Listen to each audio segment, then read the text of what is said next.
Hola,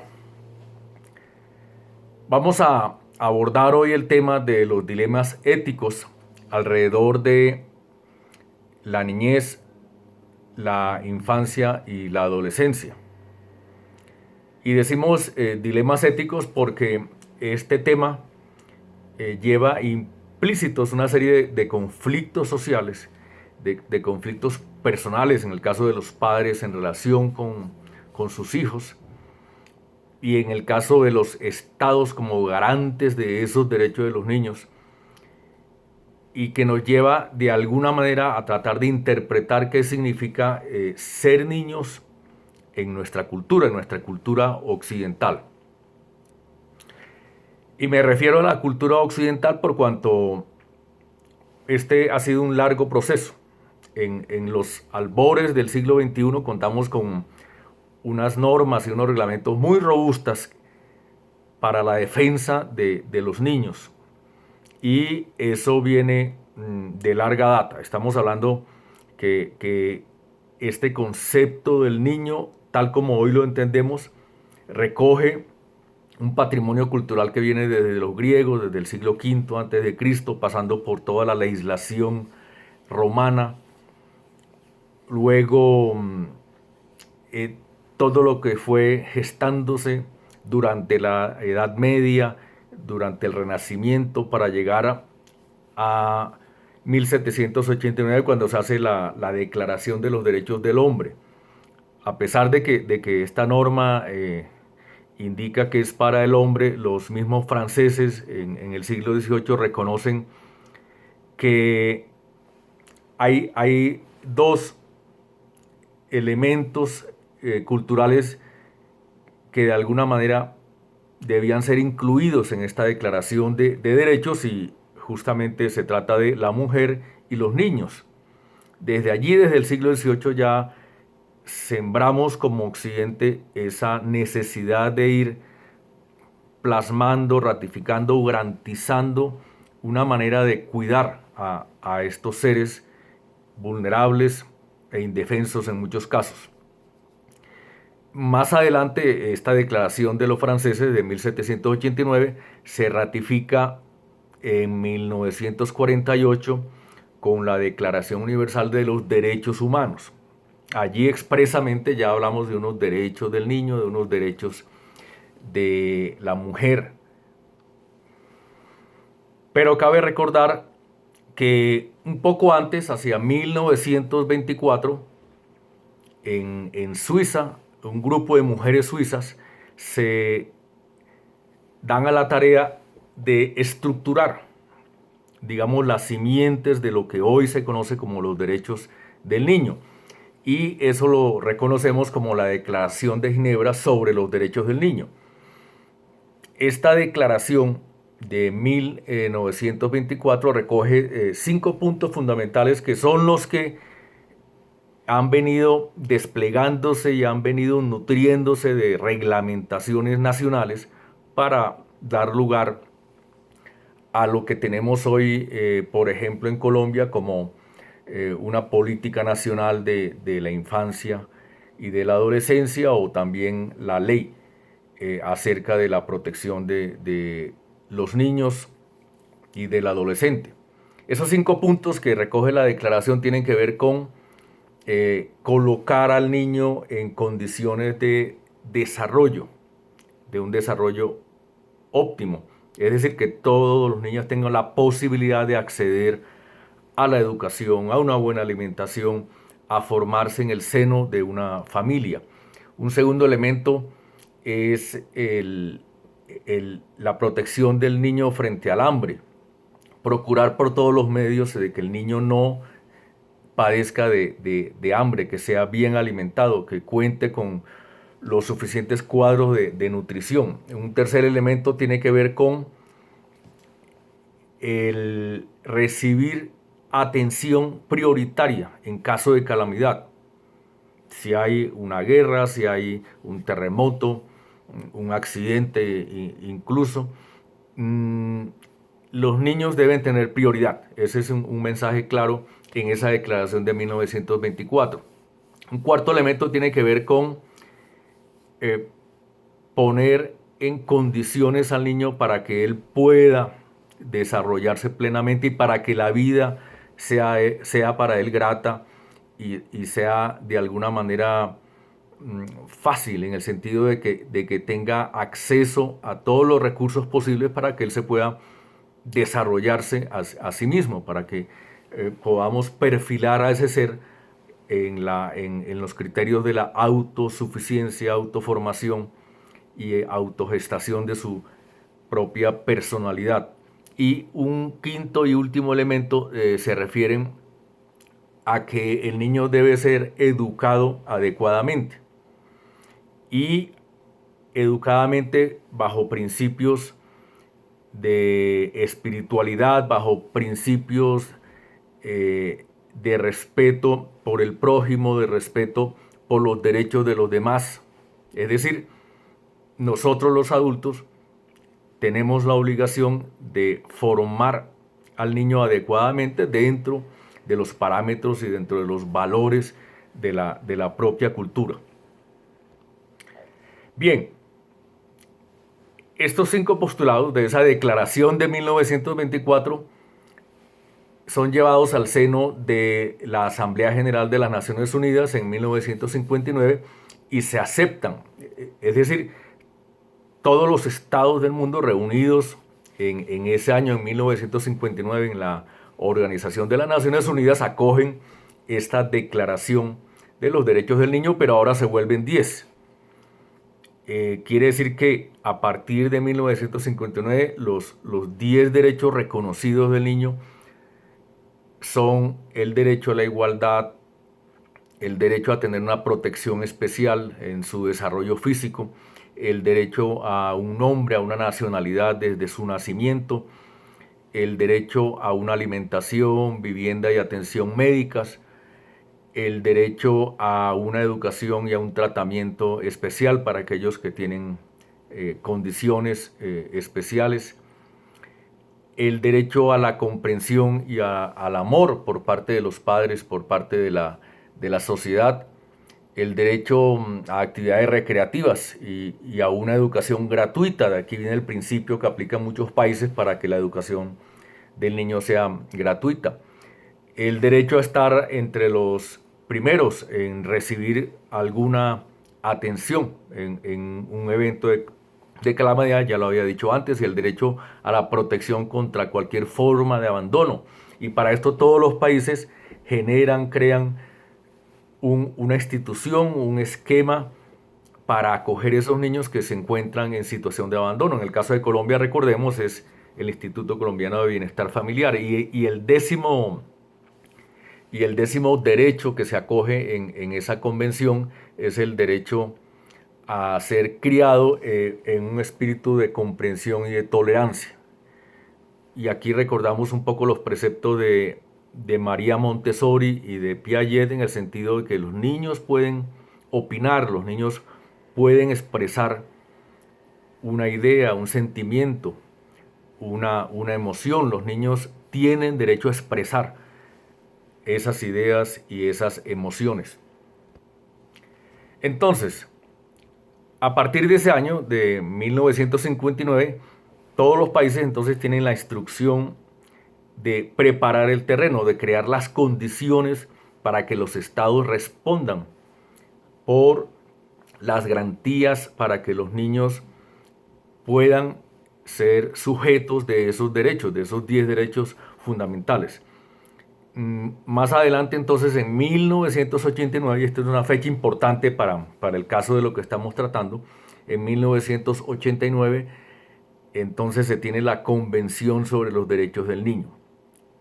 Toda la reglamentación, todas las normas que hoy tenemos y que corresponden a la protección del niño, del infante y del adolescente, se sujetan, se suscriben, tienen su apoyo jurídico en esta Convención sobre los Derechos del Niño de 1989.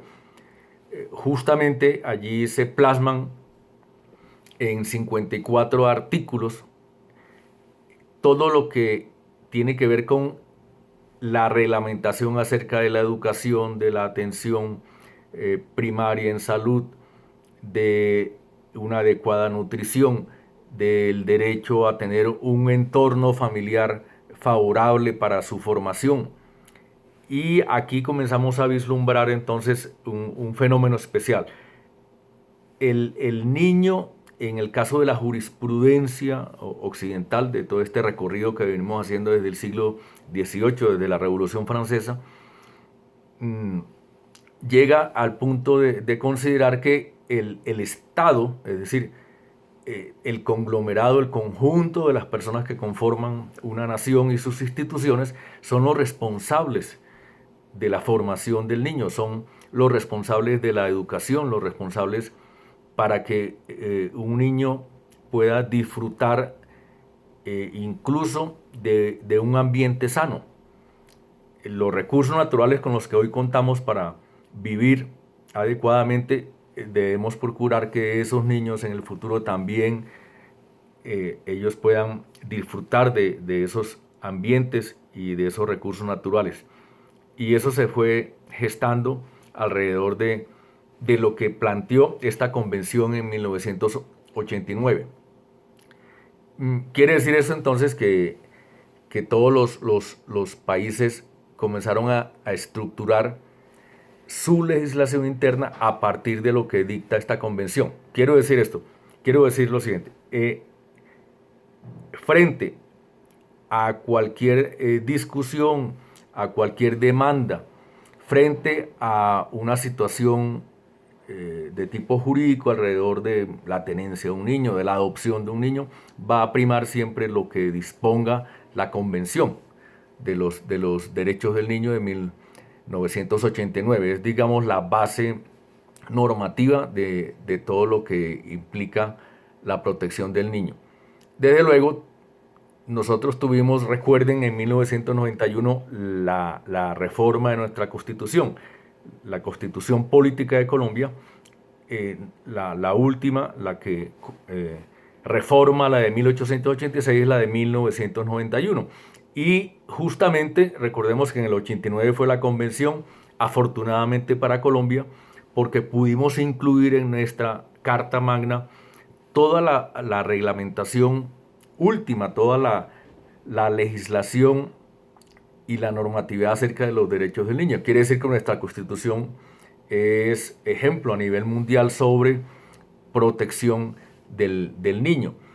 En este sentido, entonces pudimos elaborar o plasmar en una ley lo que a nivel internacional se venía exigiendo y pidiendo para la protección del niño. En este caso, estamos hablando de la ley 1098 del 8 de noviembre del 2006. Esa es la ley que expide el Código de la Infancia y la Adolescencia en Colombia. Recordemos que antes ya habíamos tenido un Código del Menor, pero esta palabra menor no fue bien acogida en la convención. Se recomendó no utilizar la palabra menor para referirse a niños, y más bien se comenzó a hablar de diferenciar niñez, infancia y adolescencia. Veamos en detalle esta diferencia. Y tiene unos aspectos de fondo que conviene puntualizar. La ley establece, esta ley de la que estamos hablando, la 1098 del 2006, plantea que la primera infancia va de 0 a 6 años de edad. Y ya sabemos que hay una serie de políticas públicas de protección a la primera infancia. En el caso de la salud, por ejemplo, hay prioridad para el servicio médico y la atención en salud para niños de 0 a 5 años, justamente por el rango que establece esta ley. Primera infancia de 0 a 6 años de edad.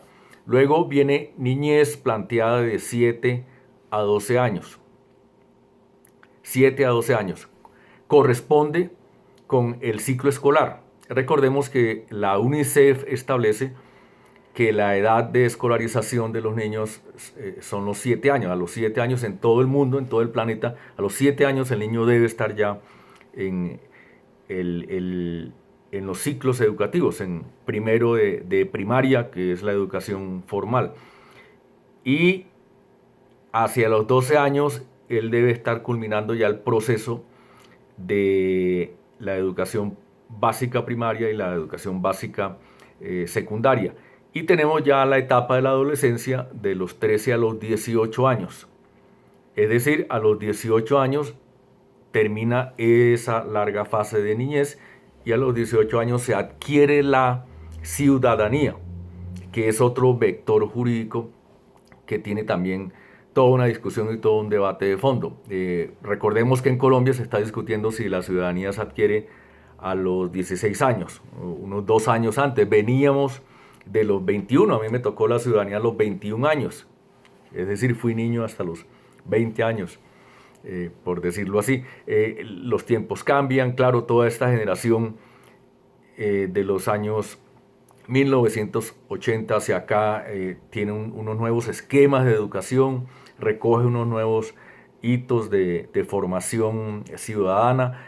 Los niños que nacen del 2000 hacia acá ya tienen a su favor todo lo que implica estar expuesto a los medios de comunicación social y a sistemas educativos universitarios, de bachillerato y de primaria muy robustecidos y de formación preescolar también muy robustos, muy sólidos, muy consistentes, y eso le da a los estados la idea de que los niños pueden estar siendo mejor formados en este momento y que por tanto podrían acceder a edades más tempranas a la ciudadanía. Por eso se pasó de 21 a 18 en el caso de Colombia y de muchos otros países.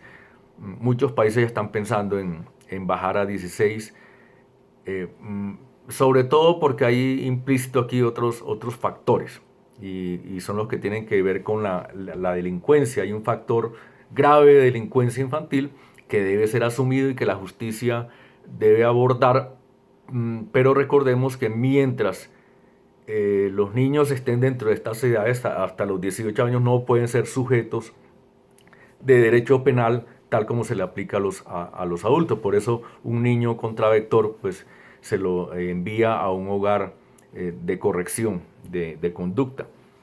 Bien, digamos que Colombia tiene una ventaja en el sentido de que tenemos una institución muy sólida, muy consistente, creada en 1968, el Instituto Colombiano de Bienestar Familiar, que viene asumiendo esta política pública de protección del niño.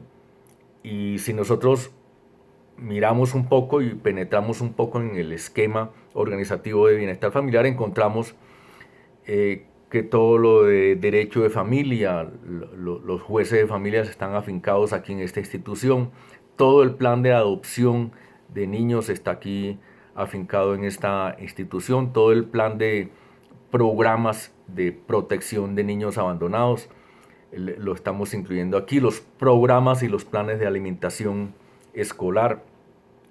Quiere decir que institucionalmente tenemos solidez. De hecho, el ICBF es ejemplo para muchos otros países que están implementando todavía políticas públicas de protección del niño. Bien, en este momento,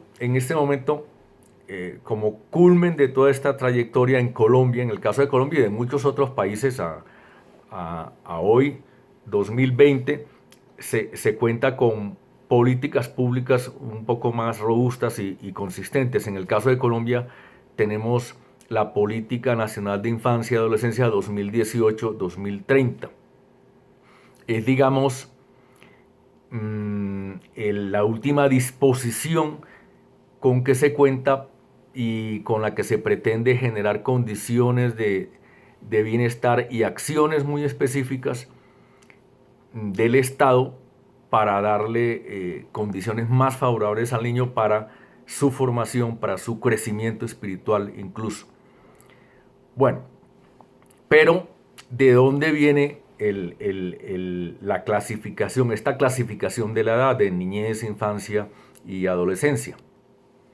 Bien, esta distribución de edades tiene que ver con teorías, estudios que nos vienen de la ciencia.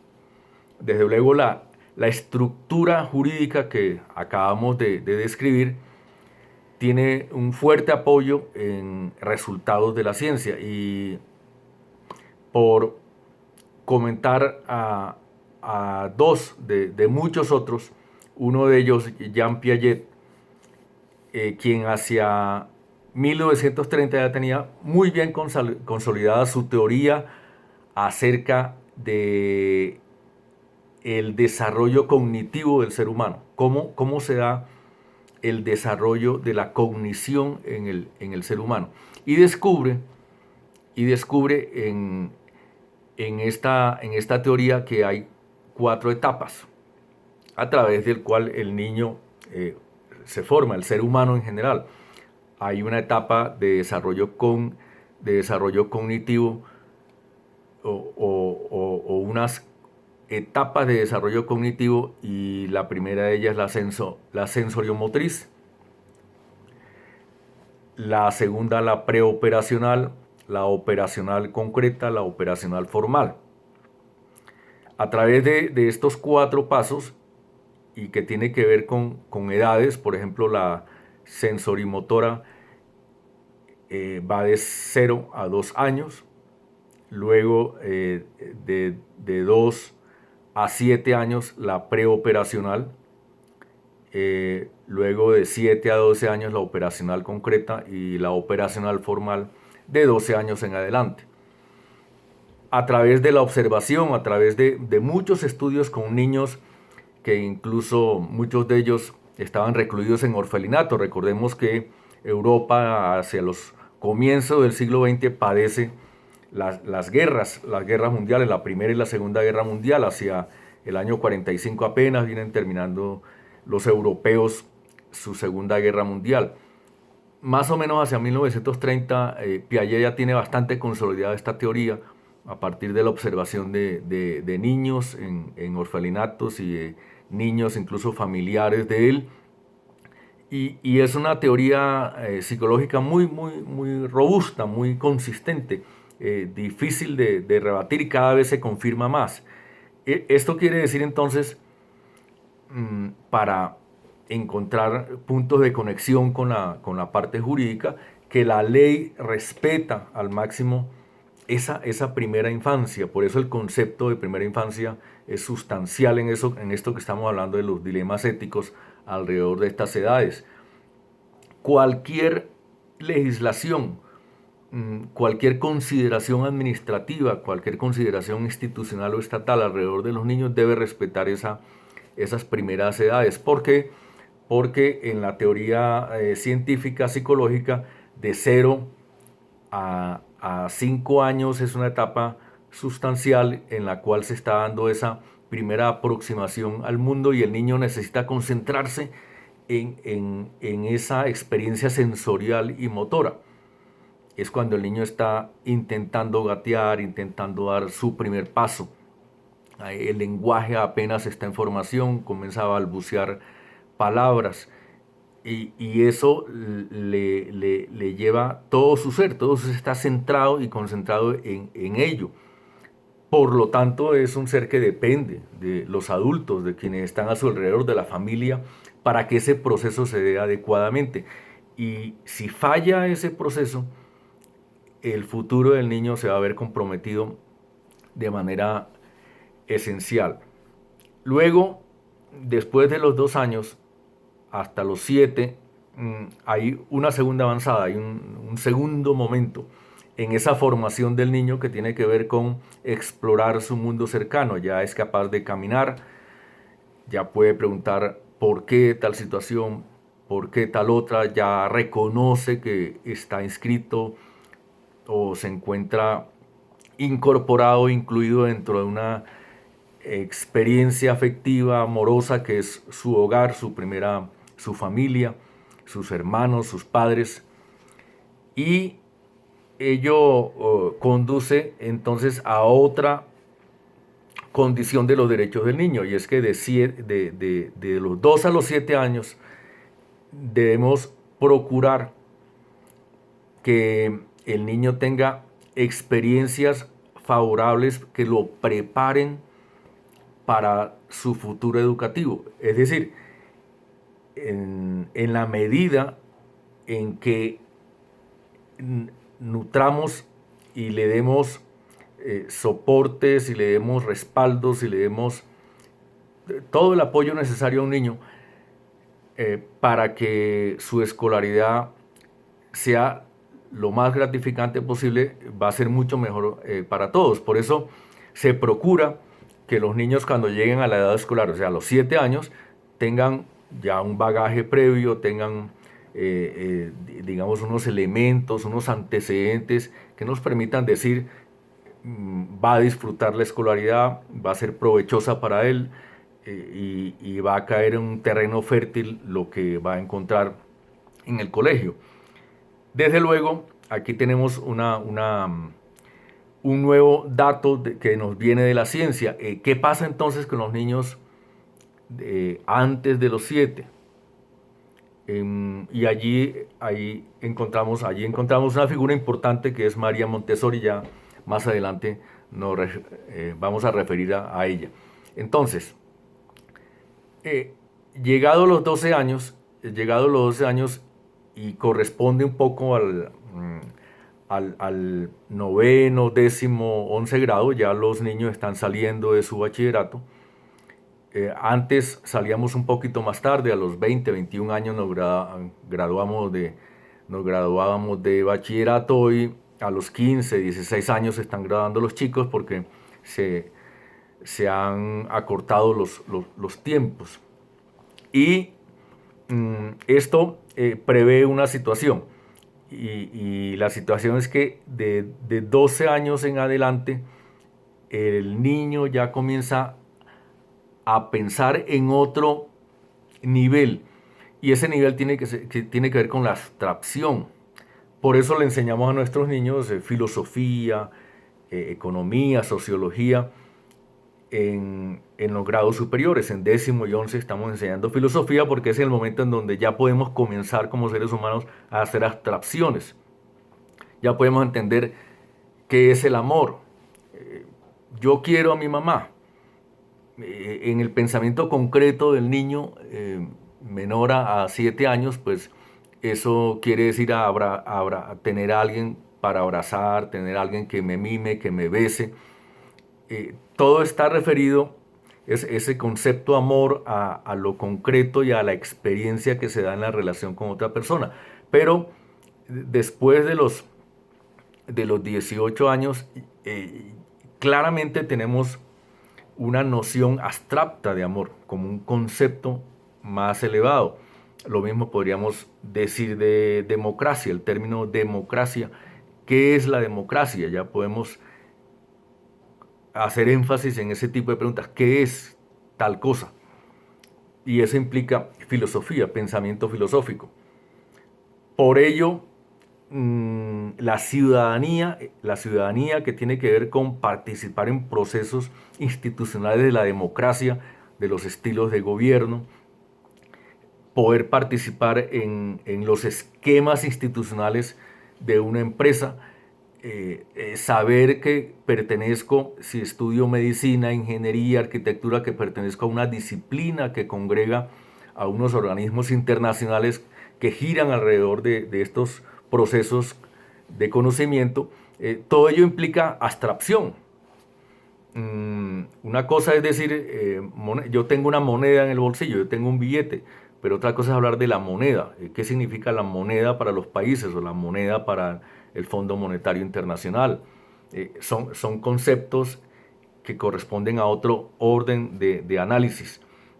Y la idea es que en esas etapas previas podamos llevar a un niño que pueda gozar de la democracia y que pueda gozar de la vida en sociedad y que encuentre esquemas favorables de realización profesional, de realización personal, espiritual.